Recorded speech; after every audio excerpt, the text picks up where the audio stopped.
No one starts a business wanting to lose money. In fact, many people start businesses with hopes and dreams to become multi-million dollar businesses. And this is my story of how I lost nine figures in Naira running my business. I'm Bisola. I'm the founder of Lady Biba. Lady Biba is a premium women's wear brand that has been in existence for 10 years. This channel is my outlet to share my journey as an entrepreneur who has built from scratch and bootstrapped a successful business, if I do say so myself.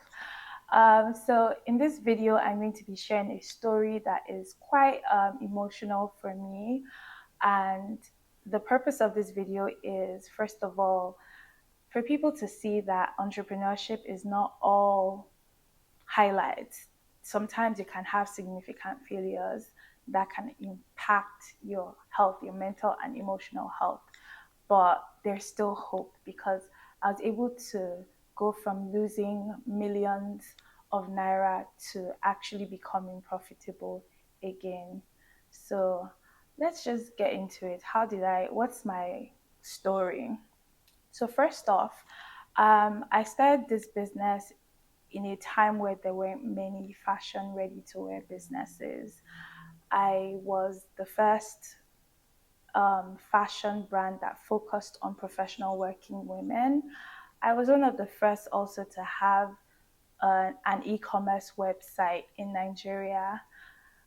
So there weren't many examples of people that were doing exactly what I was doing at the time that I was doing it. So there was the very high chance that I would fail. And I knew that. I think I carried a very intense, or I had a very intense fear of failure in the beginning of my business. That anytime anything would happen, I'll just be like, oh my God, this is the end. But I feel like nothing prepared me for the COVID year. Like I've had like failures in the past, but I feel like that COVID year was a really tough one. So in 2019 was a really good year for my brand. We doubled the previous year's revenue and we're looking to do the same for 2020. In 2019, we also attended one of the biggest trade shows in the world, Coterie in New York, and we had interest in buyers. I got to meet the billionaire Marcus Limones, and he absolutely loved my products. So it just felt like I was on the edge of like immense growth. So going into 2020, I was going into 2020 very positive and very hopeful for the future. And then COVID happened. So with COVID, I and okay, before I talk about COVID, let me just talk to you about the nature of my business. So my business is very capital intensive because we're ready to wear, true ready to wear brand. We buy fabrics in bulk, we buy our materials, we invest in these things beforehand without ever even selling. Then there's the manufacturing side of my business where these items, these unfinished products and raw materials are transformed from unfinished goods to finished goods. And there's also like the production team that tailor the clothes. There's there's the administrative team, the management team. So it's a full service business from creation to retail. We have a store where the clothes are sold. So when going into this period where we had recurring expenses, but we weren't necessarily making significant money to cover the expenses because guess what? People weren't going to work, people were stuck at home. So a lot of people weren't exactly spending money on work clothes. Also, there was this air of uncertainty that even after the lockdown was lifted, a lot of people were still working from home, and a lot of people didn't know what the future of work would look like. So people weren't very excited to shop work clothes. So as a result, we had to discount a lot. We had to, so it was actually funny because costs were significantly rising in that period. If you remember, the cost of transportation increased. the food prices were rising. There was food inflation, so everything was significantly rising.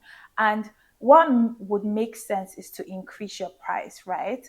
But then people weren't shopping for work clothes, so instead of increasing our price to match this rising cost, we had to discount.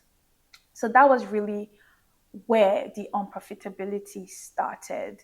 And I feel like when things were now getting back to normal, so to say, I still like had like this very I was still very hesitant because I was very scared of what like low sales would mean for the brand, because already we had like rising expenses and all of that. So I was very, very hesitant to increase prices. That even when I would increase price, it would just be just a little bit that didn't necessarily cover the overall expenses of the business. So another thing was when we saw that okay, we're losing money, the normal thing is to cut costs. And we started to cut costs in a way that wasn't favoring the business and in a way that compromised the brand quality. For instance, hiring someone because they were affordable instead of skillful. And just those little compromises were also one of the measures that we took, which was absolutely wrong. So, how did things start to turn around? I think I just really got burnt out. I was tired, I was exhausted, I'd been in depression, I'd been out of depression. I felt like a fraud because everyone was telling me how successful my business is, how they admired me and all these things. And I just felt like a fraud because I was losing money. I was hemorrhaging money from my business. And at that point, it didn't seem like there was like a clear cut way out. So I was doing all these things, like cutting costs in places that I wasn't supposed to be cutting costs in. I think what really helped me was just going back to what was important in my business and also like talking to different people. I talked to different people. Like I talked to my friends who were also business owners. I talked to like people that were ahead of me in business. I had like a lot of conversations. It wasn't just one conversation that like took me out of it. It was just like constantly talking to people. And I feel like the more I talk to people, the more like clarity that I started to have. And it really went back to realizing what my brand was and just getting back to the roots of it. So I just had this moment where I was just like, you know what, if I have to increase my prices, because I had a fear that I would lose a lot of customers because people were accustomed to the prices they were already paying.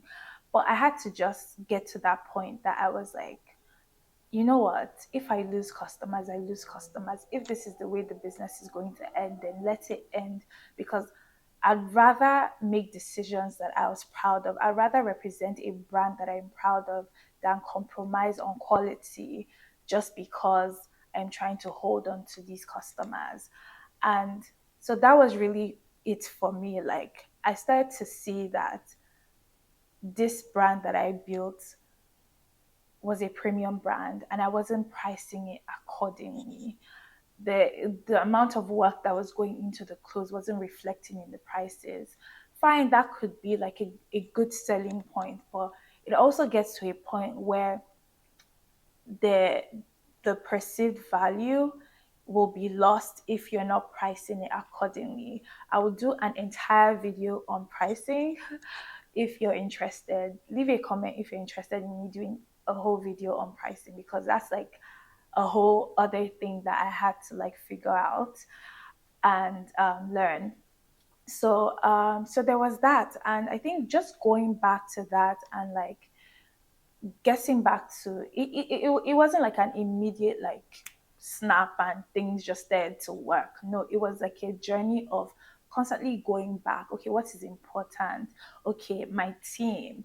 And I had to let go of people that weren't adding much to the team, which is really, really hard because when you've worked with people for a long time, you tend to, I mean, there was like this particular staff that I just thought of, as family, and I was just so used to her that I didn't want to let her go even when it was clear that it was time to let her go. So it was just going back to those things and saying, okay, this is what works, this is what doesn't work, and just going back to those things, that was really what helped to now become profitable. So over time, these changes that I'd started to make started to pay off. I started to see the difference in our numbers, and things things are much better than they were then. I'm making this video for anyone that's out there that's currently struggling. Um, because you've lost money doesn't mean you can't make money.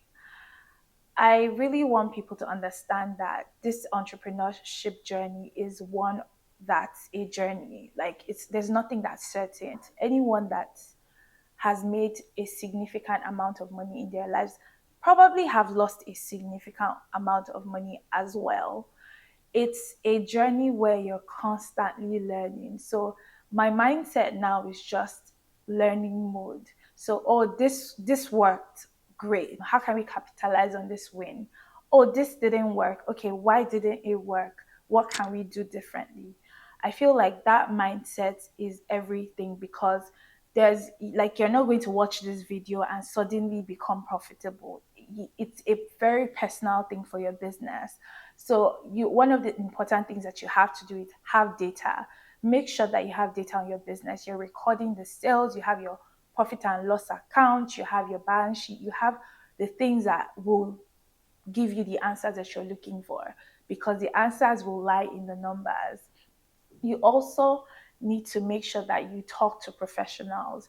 Make sure that you have an accountant, whether it's an in-house accountant. You may not be able to afford that. Outsource. Talk to consultants, talk to people. Don't be, especially if you're a solo founder, the journey can be very, very lonely. Make sure that you have people that you can reach out to at different points in time to just ask questions and just seek advice. I feel like that was a big thing for me. Also, sitting down with my accountant and having a financial plan. That was one of the best things that I did coming into the year 2023. Just being disciplined and just making sure that you know what you're doing. Even if you're losing money, understand why it is that you're losing money. Because I find that if you have a curious mind and you're willing to learn, that would help you in your journey on becoming profitable. Make sure you're keeping account of your costs and you understand the cost of running your business. So these are the things that will help you to stay profitable. I hope that you found my story helpful in some way. If you did, make sure that you share this video with a friend, share it to your Insta stories or your Twitter or whatever social media platform that you have. It'll mean a lot to me if you do. You can also give this video a thumbs up if you found it helpful. Make sure you like, you subscribe, all the good stuff. I'll see you in my next video. Bye.